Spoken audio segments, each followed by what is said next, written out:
Am I the a-hole for not letting my in-laws use my son's social security number to continue getting food from food banks? Plus updates.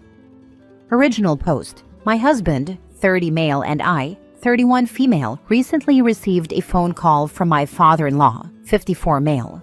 Apparently, for some time, they have been going to food banks to get help since my mother-in-law, 53 female, won't work after being diagnosed with COPD.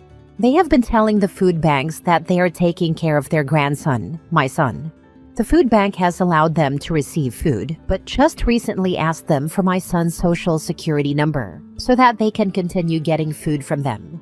My in-laws have not been taking care of my son because we live over 500 miles away from them. We were shocked by them asking for our son's social security number because obviously the answer is no. My husband texted them back telling them no, it's not going to happen, and they have yet to even respond. Am I the a-hole for wanting to take this further and report them to the food bank for fraud and identity theft? Now for the top comments before reading the updates. Food banks don't normally ask for a social security number, at least in my area. That sounds like they want the number so they can access something else, like food stamps or a new credit card. This, first thing that popped into my brain. Freeze your son's credit. Do it now. Plus OP's husbands. It's possible they may already have his. They already live in a low-income household where everything is paid.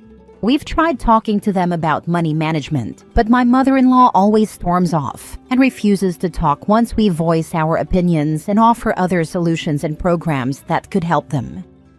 Lock down your son's credit.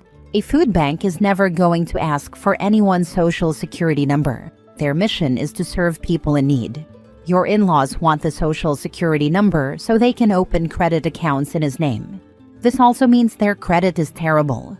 If the food bank is asking them for further proof of qualifications, then the food bank is already suspicious of them.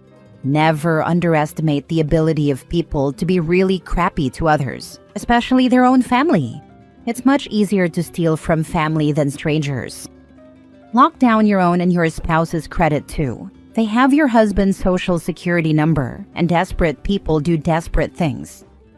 If they've already lied about caring for your son, who knows what else they'll do? Better to be safe than sorry. Reporting them might help prevent future issues for you and others. Absolutely not the a-hole. In fact, you'd be irresponsible if you didn't take further action. Your in-laws are committing fraud by falsely claiming they are caring for your son to receive food bank benefits. Asking for his social security number takes it a step further into potential identity theft. That is a huge red flag and a serious legal issue. If you gave them that number, they could open up an entirely new world of financial fraud in your son's name. It's one thing to need help, but it's another to lie and exploit a child's identity to get it. If they truly need food assistance, they should be honest about their situation and seek the appropriate support, rather than dragging your son's identity into their deception.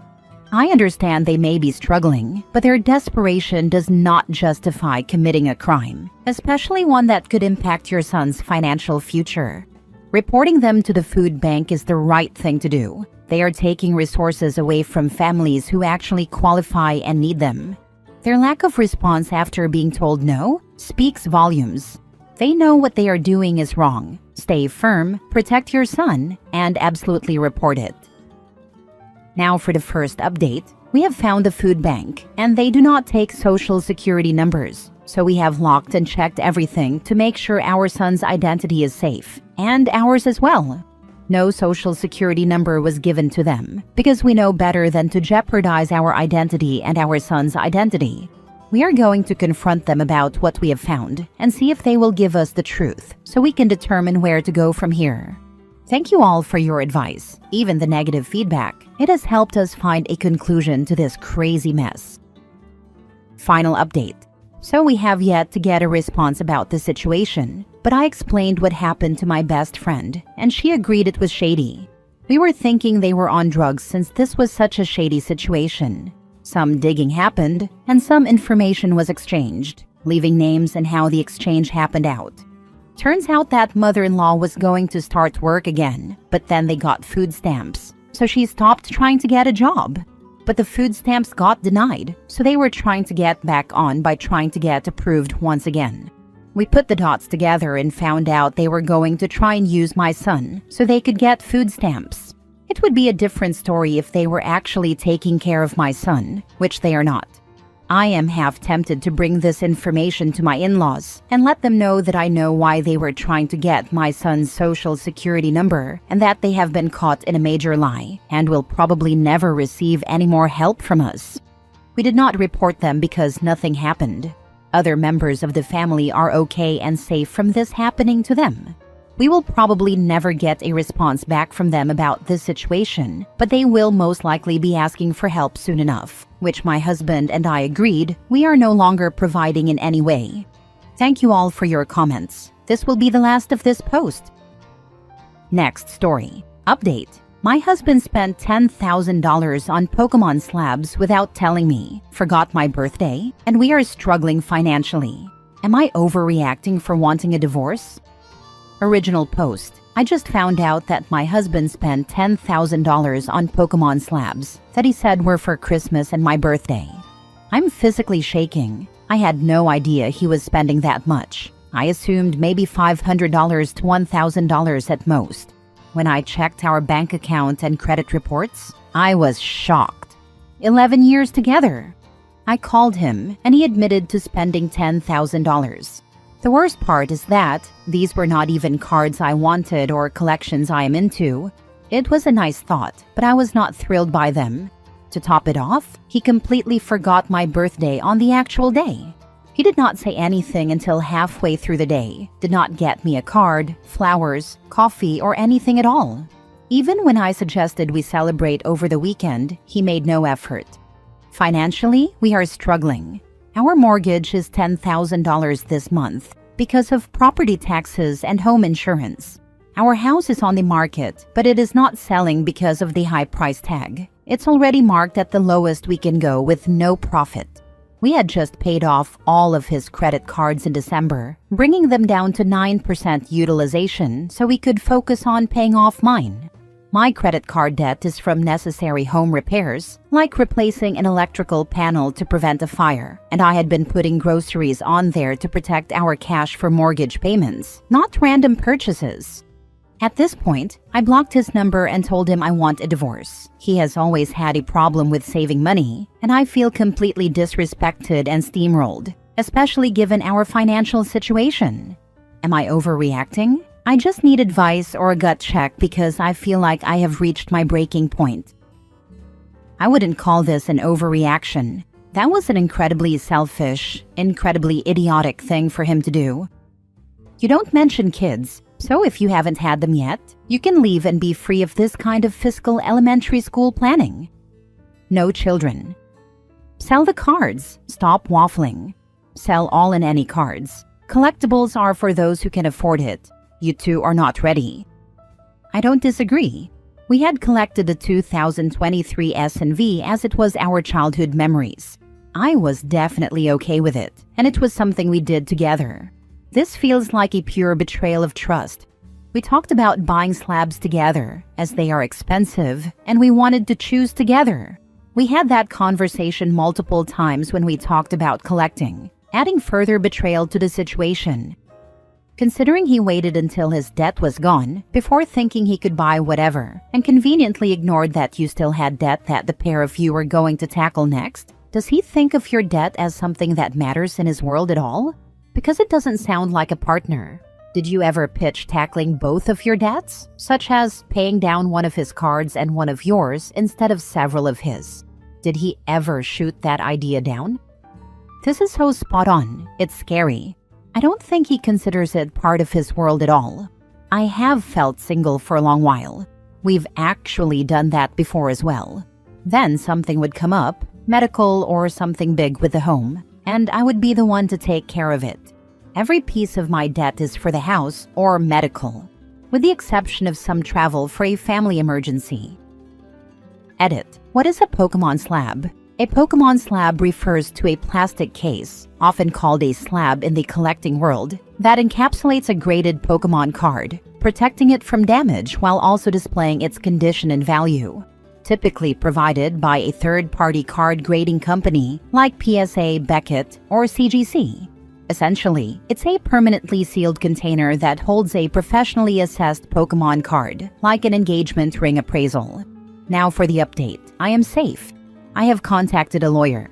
No matter what happens, I will continue protecting myself and making better decisions going forward.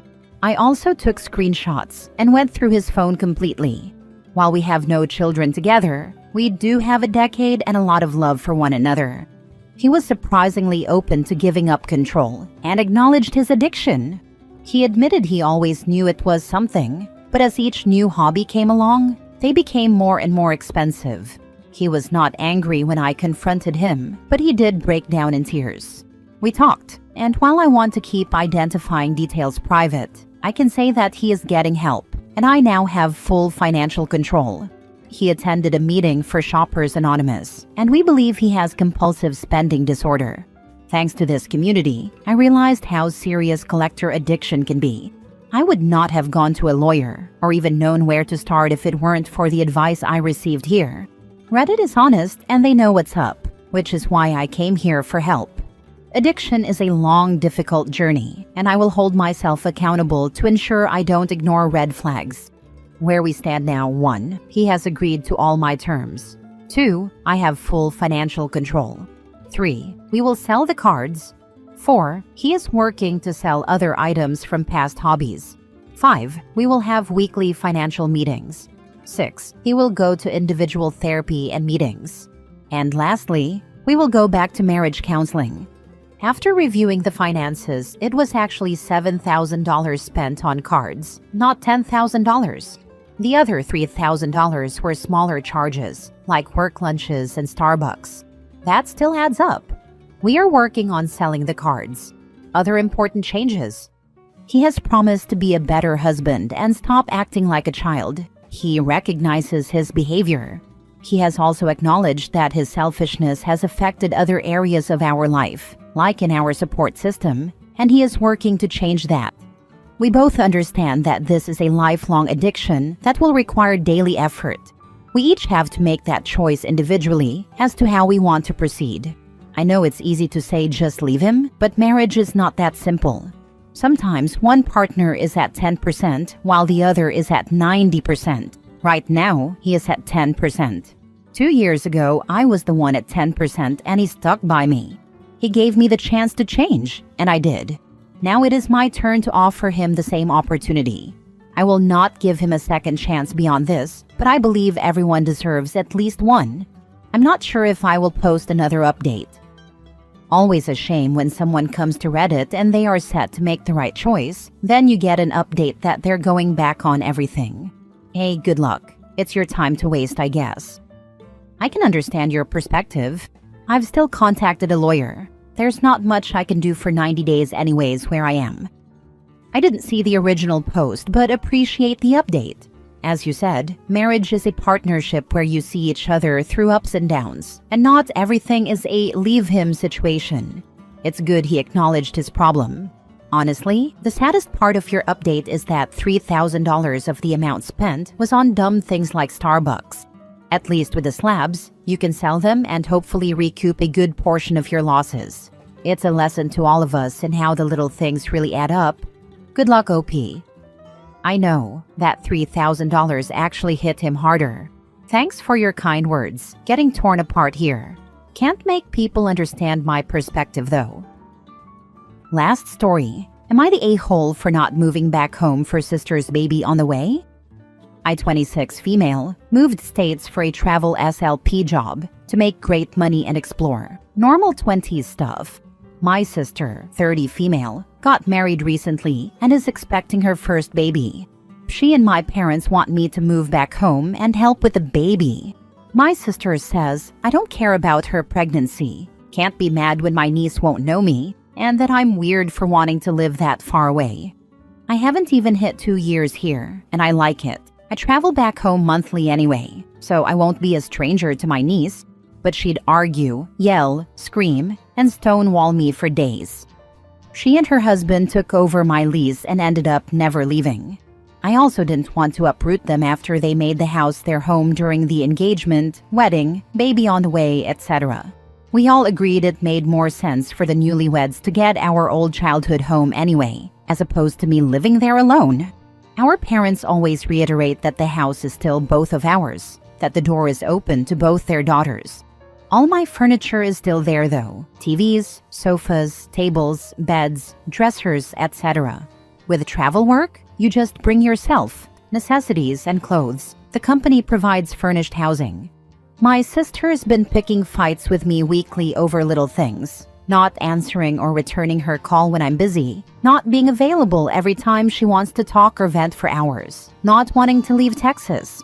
As a person learning to set boundaries, my family doesn't accept it well when I finally enforce one. Now she's saying I've been disrupting her peace her whole pregnancy and she'll never forget it. But she is the one picking all these fights. She ended the last phone call with, "By the way, please come get all your stuff out of the junk room and put it in storage or something. It'll be the baby room."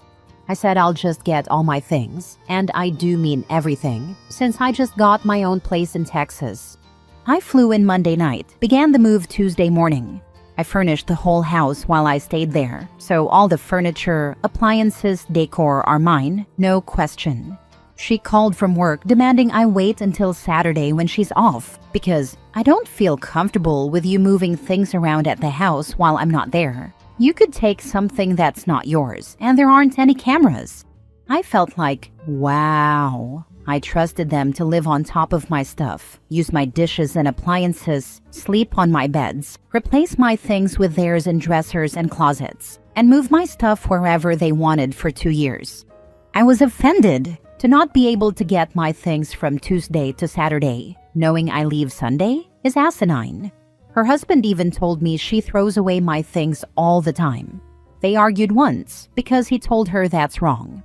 I told her I know not to touch any of her things, and I know what belongs to me and what doesn't. She started screaming at me, "Why can't you ever just say okay when I tell you something?" Even my parents said she was being unreasonable. She didn't talk to me the rest of my spring break. I left our house and spent the week at my parents'. She posted about cutting off family who disturb your peace on social media. Not the a-hole. Having a baby is entirely her decision. You do not owe your sister, or the unborn child for that matter, anything. Congratulations on your decision to move states away. That sounds like a really good decision for your well-being. It's entirely possible to have a loving long-distance relationship with your niece or nephew. It's about the intention and effort you put into the relationship, so don't let her manipulate you into feeling guilty for living your life. I'm not joking when I say this move has felt like one of the best decisions I could have made for myself. And once I got past the guilt in my mind from hearing their voices of disapproval, I feel so free. Please stop interacting with this person. She has a pathological jealousy of you, OP. Even her husband can see how irrational she's being. Go no or low contact. But be aware, when she needs help, she may suddenly be nice to get her way. Be free and enjoy your youth. She is jealous that she is tied down and you are not. Correct. She's always perfectly nice when things are good. She'll want to talk and laugh on the phone with me her entire work shift. But the second I disagree with something she thinks I should do when it comes to my life, all hell breaks loose. She's like a different person and hates me. And she successfully makes my parents believe I'm the difficult child. Can't nobody ever tell her anything? No, I just can't stand when someone tries to write my own narrative. My whole life was controlled, and that caused a lot of resentment when I got older.